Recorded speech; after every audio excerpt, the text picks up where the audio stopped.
یہ وہ عظیم پیغام تھا جو خدائے ذوالجلال نے اپنے رسول صلی اللہ علیہ وآلہ وسلم کو غار حرا میں دیا تھا۔ یہ پیغام ایک شمع تھی جسے غار حرا کی تاریکی نے نور بخشا تھا۔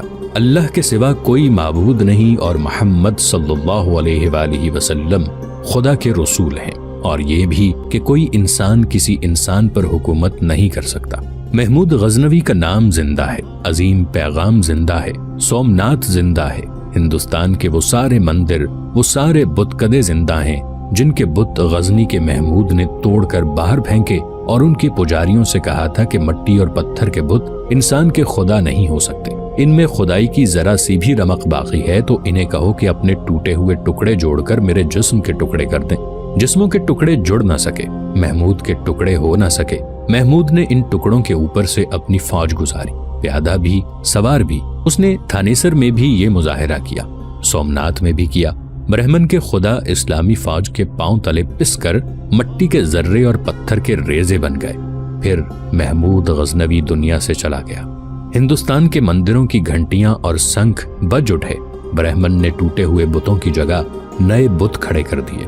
پورے 1000 سال بعد 7 دسمبر 971 عیسوی میں اسی ہندوستان سے انہی بت کدے سے یہ آواز اٹھی، ہم نے اسلامی شجاعت اور روایت کا بت توڑ دیا ہے۔ ناظرین، گزرے ہوئے ماہ سال میں ہمارے کئی بت ٹوٹ گئے، ایمان کا بت، قومی کردار کا بت، وقار کا بت، روایات کا بت، امت رسول صلی اللہ علیہ وآلہ وسلم کی وحدت کا بت۔ ہمارا کوئی بت سلامت نہیں رہا۔ برہمن کے بڑے ہی حسین بتوں نے ہم پر ایسا طلسم طاری کیا ہے کہ ہم سب بھربھری مٹی کے بت بن گئے ہیں۔ ہمیں جنہیں خود پیدا کردہ آندھیاں کھاتی اور اڑاتی چلی جا رہی ہیں۔ وہ مسجدیں جو محمود غزنوی نے یہاں بنائی تھیں وہ ویران ہیں، وہ بت کدے جو اس نے ویران کیے تھے وہ آباد اور پر رونق ہیں، اور بت یہ تانے دے رہے ہیں کہ مسلم کا خدا کوئی نہیں۔ باطل کے بت توڑنے والے کیسے ہوتے ہیں؟ حق کا بت کس طرح ٹوٹتا ہے؟ ان سوالوں کا جواب ڈھونڈنے کے لیے ماضی کے ان تاریک گوشوں کو کھوجنا ضروری ہے جن تک تاریخ کی آنکھ نہیں پہنچتی، اور چونکہ ان گوشوں تک تاریخ کی آنکھ نہیں پہنچتی اور سچائی اسی گوشوں میں ہوتی ہے، اس لیے باطل ان گوشوں پر تاریکی کے زیادہ دبیز پردے ڈال دیتا ہے کہ سچائی دبی رہے۔ اسی کا نتیجہ ہے کہ باطل شکنے کی تاریخ کا چہرہ مسخ ہوا، اور آج کے دور کے 2 کلمہ گو تاریخ دانوں نے بھی لکھ دیا ہے کہ محمود غزنوی کو زر و جواہرات اور خزانوں سے دلچسپی تھی، اور بت اس لیے توڑتا تھا کہ ان کے اندر زر و جواہرات اور بیش قیمت ہیرے بھرے ہوتے تھے جو ہندو عقیدت کے طور پر ان میں ڈالتے تھے۔ سومناتھ کے بت کے متعلق بھی یہی کہا گیا، مگر غیر مسلم مورخوں نے لکھا ہے کہ یہ بت اندر سے کھوکھلا نہیں، ٹھوس تھا۔ محمود غزنوی نے اسے 8 ٹکڑوں میں توڑا اور باہر پھینکا، جہاں اس کی فوج نے نفرت کے اظہار کے لیے ان 8 ٹکڑوں کے کئی ٹکڑے کیے، پھر پوری فوج انہیں روندتی ہوئی گزر گئی۔ باطل ہمیشہ جھوٹ سے فروغ پاتا ہے، اور جب باطل شکنوں کی اولاد جھوٹ کو برحق مان لیتی ہے تو حق کے بت ٹوٹ جاتے ہیں۔ تاریخ کے تاریک گوشوں میں جھانکیے، 1000 پہلے کے عینی شاہدوں کی تحریریں پڑھیے۔ یہ تحریریں بجھی بجھی سی ہیں، مگر غور کرو تو کہانی مکمل ہو جاتی ہے۔ بکھری بکھری کڑیاں بھی ملتی ہیں جنہیں ایک دوسرے سے ملاؤ تو اس دور کے کئی واقعات کا پس منظر روز روشن کی طرح چمکتا سامنے آ جاتا ہے۔ تاریخ کا چہرہ بگاڑا نہیں جا سکتا، تاریخ کو جھٹلایا نہیں جا سکتا۔ جس مٹی میں شہیدوں کا خون اور مظلوموں کا خون رچ بس جاتا ہے، اس مٹی کے ذرے بولتے ہیں۔ شہیدوں اور مظلوموں کی روحیں مٹی کو زبان دے دیتی ہیں۔ پاک مٹی کی آواز سننے کے لیے ایمان کی بصیرت درکار ہے۔ اس آواز کو سمجھنے کے لیے دل و دماغ میں اللہ کا نور ضروری ہے۔ ایمان کی بصیرت نہ ہو، دل و دماغ میں اللہ کا نور نہ ہو تو ہم اللہ کے دھتکارے ہوئے ان لوگوں میں شامل کر دیے جاتے ہیں جن کے متعلق قرآن نے فرمایا ہے کہ ہم نے ان کے کانوں میں سیسا ڈال دیا اور دماغوں کو سربمہر کر دیا کہ ان کے لیے دنیا میں رسوائی ہے اور آخرت میں آگ کا عذاب، اور اللہ ہی جانتا ہے کہ وہ عذاب کس قدر بھیانک ہے۔ ناظرین، 940 عیسوی سے 2-4 سال پہلے یا 2-4 سال بعد کا واقعہ ہے۔ ایران کے بادشاہ نوشیروان عادل کا سنہری دور مدت گزری ختم ہو چکا تھا، اور اس سرزمین پر اب ان کی حکمرانی تھی جنہیں انصاف سے نفرت اور آمریت سے محبت تھی۔ وہ بادشاہ تھے اور انسانوں کو اپنا غلام سمجھتے تھے۔ انسانوں کو غلام بنانے کا طریقہ یہ ہوتا کہ عدل و انصاف کی بساط لپیٹ کر پھینک دو، رعایا کو بھوکا رکھو، انہیں بات نہ کرنے دو، حق کا گلا گھونٹ دو، انصاف اس سے کرو جو بادشاہ کے گیت گائے، خوشامدیوں کا ٹولہ پیدا کرو، مشیر اور وزیر اسی ٹولے سے منتخب کرو، انسانوں کو تنگ دست رکھ دو اور اس حال تک پہنچا دو جہاں انسان کتے کے منہ سے ہڈی چھین کر اپنے بھوکے بچے کے منہ میں ڈال دیا کرتا ہے۔ ایران کے اس بادشاہ نے عدل و انصاف کو ملک بدر کر دیا اور نوشیروان عادل کے لگائے ہوئے شجر کو جڑوں سے اکھاڑ پھینکا اور اس کے خاندان کو مجبور کر دیا کہ وہ ایران سے نکل جائیں۔ جی دوستو، تو آپ نے دیکھی آج یہ بہت ہی خوبصورت سی ویڈیو۔ امید کرتے ہیں کہ آپ کے علم میں اضافہ ہوا ہوگا اور آپ کو پسند آئی ہوگی، اور سبسکرائب کرنا نہ بھولیں۔ ملتے ہیں نیکسٹ ویڈیو میں، تب تک مجھے اجازت دیجیے۔ اللہ حافظ۔